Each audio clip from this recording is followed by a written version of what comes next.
Hi, Wesley. Yeah, you probably haven't had the time to have a retrospective examination yet, but in hindsight, in your game against Magnus, what would you think you have done differently? Could you have perhaps chosen a more conservative style of play? Yeah, that's very interesting because, I thought it played 1e4. I should maybe stick to my main opening, but I decided to play this line, which I hope to surprise Magnus. But it turns out he's very well prepared because turns out he checks Hans Niemann's games, because I played this 2 weeks ago against Hans Niemann, the US Championship. So I was hoping that maybe, just maybe, Magnus wouldn't be that prepared, or at the very least I could survive the endgame. But it turns out he was prepared to the T, like he knew everything. So it wasn't a very good approach and gave me no chances.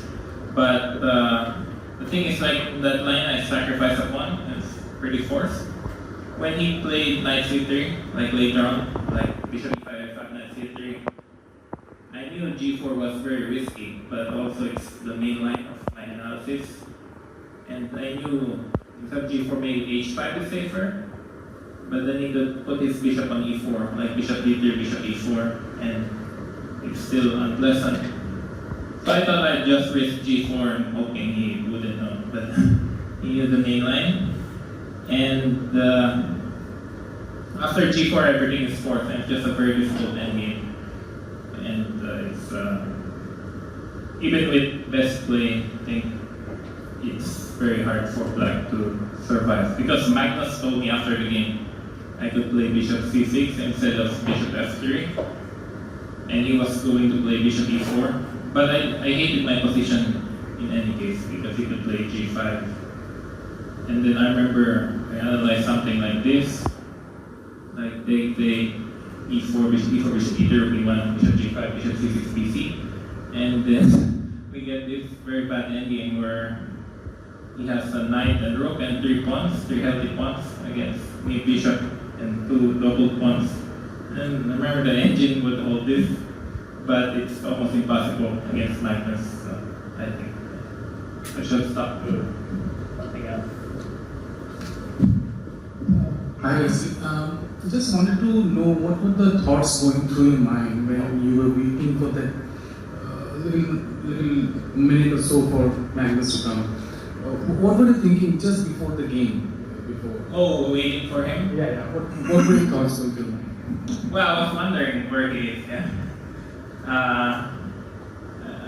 was wondering because he's always in the player's room with his girlfriend. So they got electronics, which tell the time. So I was wondering where Magnus went. But at the same time, I didn't want to start the clock because it's rapid and he won't lose on time. But if it was Blitz, I would start it for sure.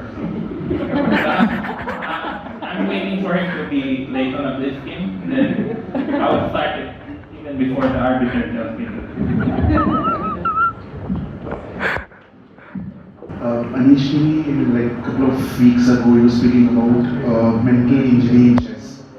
He gave example of sport like tennis and football where physical injury does happen, and he gave example of himself, players like Mohamed Darrow and Rajabov and Richard Rapport, and he said that players who were mentally injured, because in the game of chess, physical injury can't happen and mental injury does happen. So, do you feel like you have the same stance, or do you feel otherwise?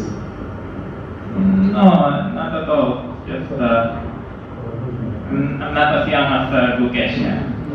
When you're a teenager, you probably work 10 hours a day on chess. Mishra Abhimanyu, one of our best young players, his father always says that his son works 12 hours a day, every single day, on chess.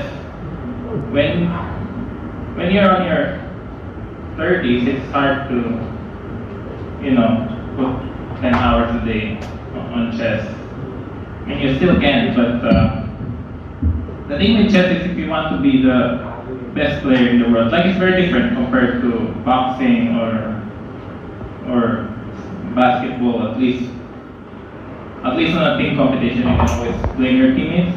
But in boxing, there are so many titles. But in chess, there's really only one world champion. And you need to be very dedicated to the game. And if you're prepared to sacrifice your life for the next 5 years, the next 10 years, then maybe you have a good chance of becoming the best. But yeah, some of the players that you mentioned, like Mamidero, Rajabov, I don't think they're injured mentally. It's just they have different priorities in life at the moment, especially if you have a family, Anish with 3 kids. They say once you have children, your life should be given to the kids.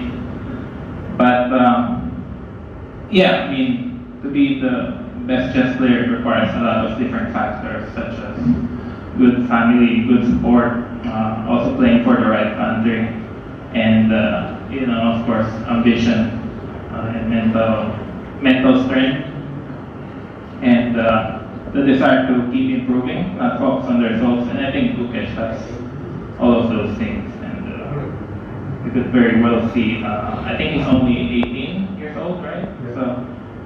So yeah, it's amazing. I mean, I think he has a really good chance against Ding Liren. I think Ding is injured mentally. I think COVID, playing for China, has taken a toll on his mental health. So we'll see. I'm very excited to see how the match will go. And if Gukesh wins it, I'll be very happy for him. So. You spoke about priorities in chess. You were once world number 2 behind Magnus with a peak rating of 2.82. You are now outside of world 10, top 10 in the classical ranking. What motivates you?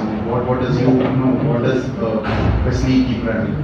Well, I mean, I love playing chess, and it's my profession. And like Anish, I don't have 3 kids yet, so I have more time in chess. But I also find chess more and more difficult compared to before, due to several factors. Well, first of all, I think the main thing is that, I don't know what the main thing is, but one of them is that the computers, chess engines, databases, they cannot kill creativity to the game. Like chess requires a lot of memorization, especially in the openings. So that's one. Like, it's really hard for me to prepare 4 hours, 5 hours before each game and to remember my analysis. Like, that's one of my problems, remembering whatever I looked at. And then also different time controls. Like 10 years ago, I would play 95% of my tournaments just classical home game. But now you have to be very good all kinds of time controls. So I don't even know what to focus on, whether I should focus on fast chess, slow chess. So it's hard. And then, also now I play a lot online, actually for me, most of my earnings actually come from playing online, for instance.